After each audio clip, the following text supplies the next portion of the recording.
श्री किशोरी की ओर से आप सभी भक्तजनों को राधे राधे।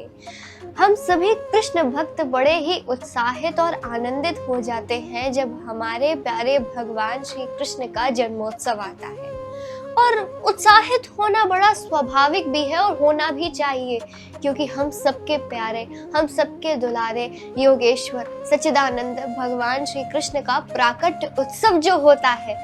तो आइए आज हम सभी लोग श्री कृष्ण जन्माष्टमी से जुड़ी हुई कुछ विशेष बातों को जानते हैं। भक्तों, क्या कभी आपने ये विचार किया है कि दीन दुखियों के दुखों को हरने वाले जगत के पालनहार भगवान श्री विष्णु ने जब कृष्ण अवतार लिया तो उन्होंने जेल जैसी जगह को ही क्यों चुना, या कष्ट भरी परिस्थिति में जन्म क्यों लिया?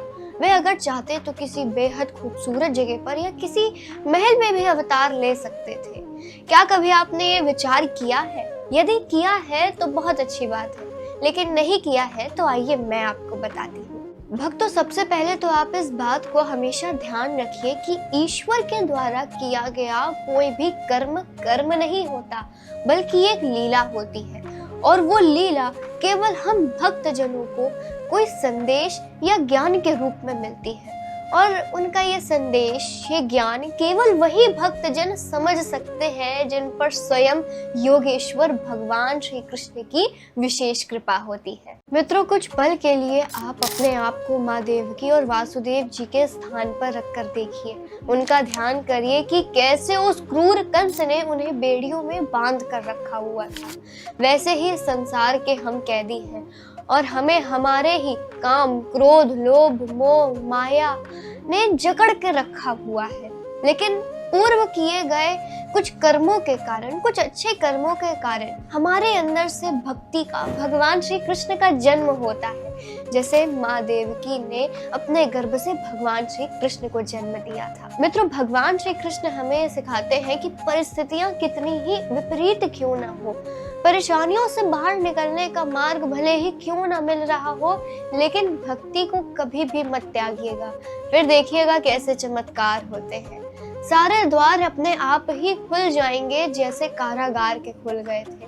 जैसे वासुदेव जी की बेड़ियां अपने आप ही टूट गई थी, वैसे ही हमें भी मार्ग मिल जाए। भक्तों, अब आप बाहर आएंगे और आपको लगेगा कि मुसीबतों की बारिश तो अब भी हो रही है, पर आप भगवान का नाम लेकर के आगे बढ़ते रहेंगे। फिर जैसे भगवान के ऊपर शेषनाग जी ने अपना छत्र बना लिया था, वैसे ही स्वयं करुणा निधान आपके ऊपर अपनी कृपा का छत्र खड़ा कर देंगे, और फिर आप उस मुसीबत के दरिया को पार कर ले जाएंगे और अपने आप को गोकुल रूपी जगह पर पाएंगे। फिर आपको सब बहुत प्यार करेंगे, आपका सम्मान करेंगे और आप सर्वश्रेष्ठ कहलाएंगे। तो इस बार भगवान के जन्मोत्सव पे उनसे धन, वैभव, यश ना मांग करके उनसे उन्हीं को मांग लीजिएगा, क्योंकि यदि स्वयं नारायण आ जाएंगे तो माँ लक्ष्मी तो अपने आप ही आपके घर पर वास करेंगी।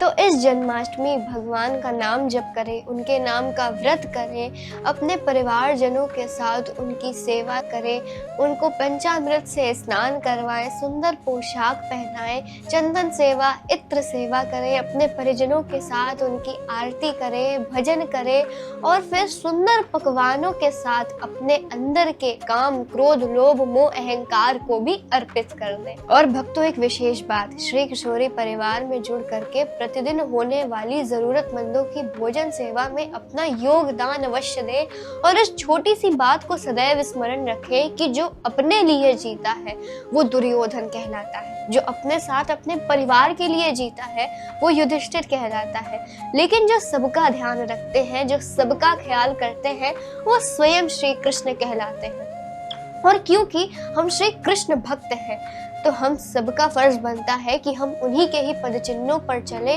क्योंकि ये कलयुग है जिसमें कली और कली के साथ श्री कृष्ण एक मनुष्य के अंदर ही रह करके युद्ध करने वाले हैं। भक्तों, क्योंकि जहाँ पर पूजा, सेवा, मानवता होगी, वहाँ पर विरोध करने वाला कली भी अवश्य आएगा। ये विषय बड़ा ही रोचक है, इसलिए अगले आने वाले वीडियो में मैं आप सभी लोगों को कलयुग की सत्यता से अवगत करवाऊंगी। तब तक तक के लिए आप अपना और अपने परिजनों का ध्यान रखिएगा। माँ राधा रानी का नाम जप करते रहिएगा, हर कार्य मेहनत से करिएगा, सेवा करिएगा और हमारे भगवान श्री कृष्ण के प्राकट्य उत्सव की बड़े ही हर्षोल्लास से तैयारी करिएगा। मिलते हैं अगली वीडियो में बहुत जल्द। तब तक के लिए जय जय श्री कृष्ण, जय जय श्री राधे।